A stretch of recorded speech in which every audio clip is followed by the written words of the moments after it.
اب اگر شہباز شریف کے معاملے کے اوپر دیکھیں، یہ معاملہ لاہور ہائی کورٹ کے ایک بینچ کا تھا، اور یہ کل خبر آپ کو پہلے بتا دی تھی ڈرے ہوئے اور سہمے ہوئے انداز میں، کیونکہ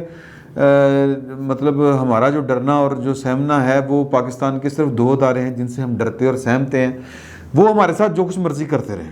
وہ پاکستان کی سیکیورٹی کے ادارے ہیں، فوج ہے، پاکستان کی حساس ادارے ہیں، اور پاکستان کی عدلیہ ہے، وہ جو ان کو کھلی چھٹی ہے، جو کچھ مرضی کریں، وہ ملک کے مفاد میں بھی ہے اور وہ قانون کا احترام بھی ہے۔ لیکن آپ کچھ نہیں کہہ سکتے، آپ سوال نہیں اٹھا سکتے کہ یار یہ آپ کیا کر رہے ہیں، یہ کس کے کہنے پہ کر رہے ہیں، یہ آپ نے کیوں کر دیا ہے۔ مطلب نہ آپ نظریہ ضرورت پر کوئی سوال اٹھا سکے، نہ آپ بھٹو کی پھانسی پہ کوئی سوال اٹھا سکے، نہ آپ واٹس ایپ کے اوپر سوال اٹھا سکے، اور نہ آپ یہ سوال اٹھا سکتے ہیں کہ جناب شہباز شریف صاحب کی ضمانت بری عدالت میں لے کے واپس لینے کا کیا سین ہے، یہ کیا چکر کیا ہے، یہ کس کے فون پہ۔ اب ہم نہیں کہہ سکتے کہ ایک اعلیٰ عدلیہ کے جج کو کسی کا کوئی فون آیا ہوگا، کیونکہ فون کرنے والے جو ہیں وہ ظاہر ہے کہ وہ کون ہے جو عدلیہ کو فون کر لیتے ہیں، یا عدلیہ کے جو ارکان ہیں وہ جن کے فون سن لیتے ہیں۔ تو ہم اگر یہ بات کریں گے، اس طرف جائیں گے، تو ہم پر تو مطلب تو عدالت بھی لگے گی، کیونکہ پاکستان کے دستور میں لکھا ہوا ہے کہ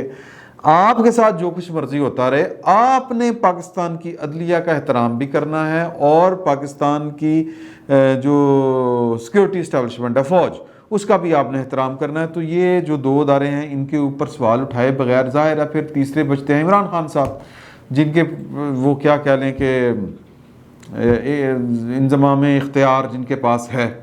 تو ہم تو پھر اسی سے تعبیر کریں گے۔ ہم تو نہیں یہ کہہ سکتے کہ شہباز شریف صاحب کی ضمانت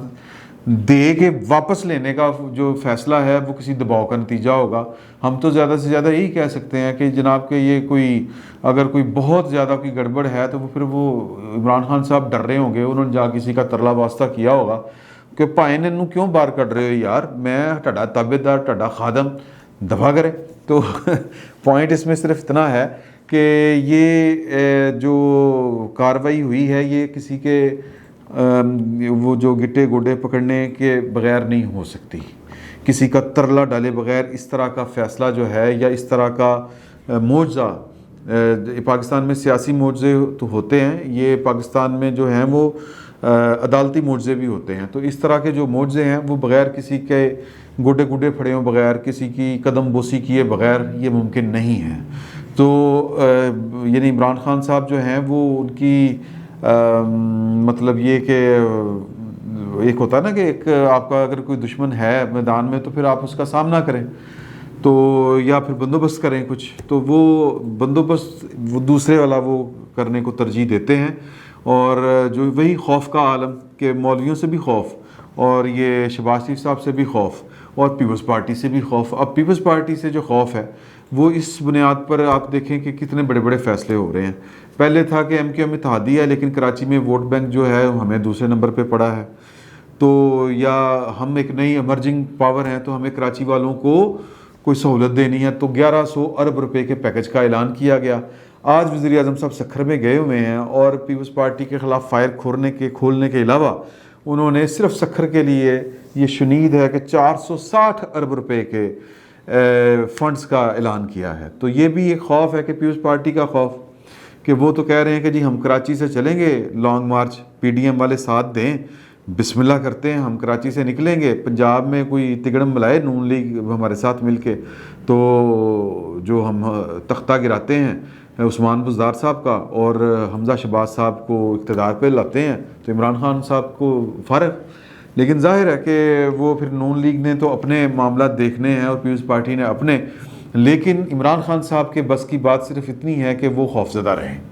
تو وہ پیپلز پارٹی سے خوفزدہ ہو کے 460 روپے کا اعلان یوں کر رہے ہیں کہ جس طرح انہوں نے کراچی میں پورا گن کے تھک لا کے گنی تھا نا، گن کے 1100 ارب روپیہ جو ہے وہ کراچی میں لگایا ہے، ایک دھیلا نہیں لگایا کراچی میں۔ اور آپ ان کی جو جس کو کہتے ہیں ڈٹھائی کا عالم دیکھیں کہ وہ سال سے زیادہ ہو گیا وہاں پر انہوں نے اناؤنس کیا تھا پیکج، اور وہاں کی جو حکومت ہے وہ پوچھتی ہے، اور پھر وہاں پر وہ جو ہوتی ہے نا جی وہ ایپیکس کمیٹیاں جو ہیں کہ جی کہ یہ چونکہ پیپلز پارٹی پیسے کھا جاتی ہے، پیپلز پارٹی کا جتنی بھی پی ٹی آئی کے علاوہ جماعتیں ہیں یہ ان کا دعویٰ ہے، وہ پاکستان کی اسٹیبلشمنٹ کا بھی دعویٰ ہے، اس لیے پی ٹی آئی کو لائے تھے کہ یہ پیسے کھا جاتی ہیں، تو لہٰذا کراچی میں جو 1100 روپے کا جو پیسے لگنے ہیں وہ جو ایپیکس کمیٹی ہے اس کے ذریعے لگیں گے، جس میں پاکستان کے حساس ادارے بھی اور پاکستان کی جو سیکیورٹی اسٹیبلشمنٹ ہے وہ بھی اس میں شریک ہوگی، لیکن انہوں نے بھی نہیں 1 روپیہ لبیا ماشاءاللہ۔ تو پوائنٹ صرف یہ ہے کہ آپ کے اگر آج فون بند تھے، آپ کے سوشل میڈیا کے اوپر اگر کوئی رونق نہیں لگی ہوئی تھی اور آپ کا نہیں چل رہا تھا،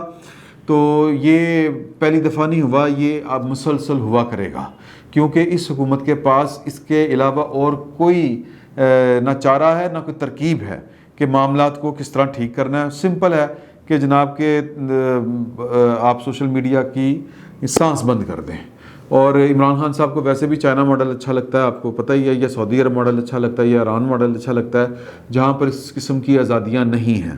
اور جن لوگوں نے جن ممالک نے ترقی کی ہے وہ ان ممالک میں اس طرح کی آزادیاں بہرحال ہیں جس کو ہم سول لبرٹیز کہتے ہیں۔ اور دوسری حرکت جو عمران صاحب نے کی ہے وہ کسی کے گٹھے گوڈے جا کے جوڑے ہیں، میں ان کے نام آپ کو اس لیے نہیں بتا سکتا کیونکہ پاکستان کے دستور کے مطابق ہم پر پابندی ہے کہ ہم نے پاکستان کی عدلیہ اور پاکستان کی سیکیورٹی اسٹیبلشمنٹ کے خلاف اور ان کے بارے میں کوئی سچی بات بھی نہیں کرنی، کوئی ایسی بات جو ان کو لگے کہ یار یہ ہماری توہین ہو رہی ہے،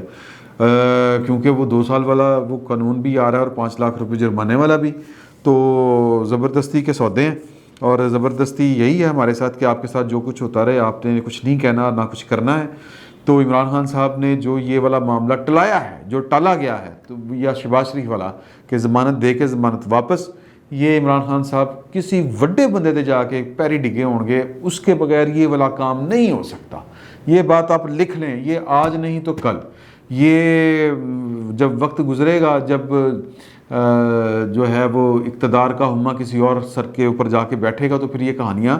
جو ہیں وہ باہر آئیں گی، پھر آپ کو پتہ چلے گا کہ کس کے پاس جا کے عمران خان صاحب نے یہ، یا پھر وہ لوگ جو پاکستان سے باہر بیٹھ کے سوشل میڈیا پہ کام کر رہے ہیں کہ آج نہیں تو کل وہ آپ کو یہ والی بات بتا دیں گے۔ ہماری مجبوری ہے کہ ہم یہ بات نہیں آپ کو بتا سکتے،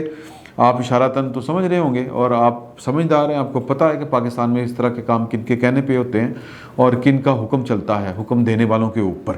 تو عمران خان صاحب کا جو سہمنا ہے اور ان کا سہم کے ترلے ڈالنا ہے وہ فی الوقت جو ہے وہ کارگر ثابت ہوا ہے۔ فی الوقت اتنا ہی، بہت بہت شکریہ آپ کا۔